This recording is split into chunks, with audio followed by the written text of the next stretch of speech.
Chokmong Nammoy o Happy Lunar New Year to everyone. Yari kita karon sa isa ka pinakanami kag importante kag dumaan nga syudad diri sa Central Vietnam nga kung tawgon naton amo ang Hoi An City. Ini ang Hoi An City, isa ka dumaan na gid nga syudad kag nagasugod ang iya sibilisasyon sadtong mga 2 AD century pa sang nagapamayagpag pa ang ginatawag nga Champa Kingdom o Champa Civilization. Ini ang Hoi An City sadto anay kilala nga Lam Apo kag amo ini ang isa sa pinakauna sa Southeast Asia kag pinakadumaan sa Asia nga ginatawag nila nga trading town kay sa tunga isang ini nga syudad amo ang ginatawag nga Tubon River kung sa diin nagsugod ang sibilisasyon nga kung sa diin kilala naton karon nga Hoi An City. Madamo nga mga dagko nga barko ang nagasulod diri sadto nga mga panahon nga nagikan pa sa China, Japan, Persia, India kag Europe kag nag-establishar sang mga nagakaigo nga mga komunidad sang mga Japanese, Chinese, Indian, Dutch kag other Europeans.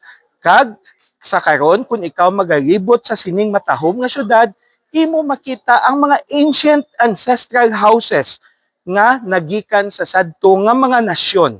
Kag pareho sang China or Chinese, nag-create sila mismo sang ila district na suno sa kundiin sila nga probinsya nagikan didto sa pungsod sang China. Madamo nga mga produkto pareho sa mga forest products, mga ceramics kag mga spices ang ginbaligya nila diri.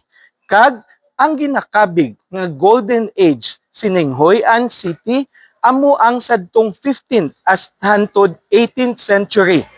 Pero pagsugod nga sang 19th century tungod sang siltation sang pagnabaw sang suba didto sa Tubon River, nag-amat-amat na decline ining Hoi An City kag nagsaylo na sila didto sa Danang City. Pero tungod sina nga insidente, ila na preserba ang mga daan nga mga dalan, mga templo, mga bodega, kag iban pa nga mga sinadto kag dumaan nga mga istruktura diri sa Hoi An City.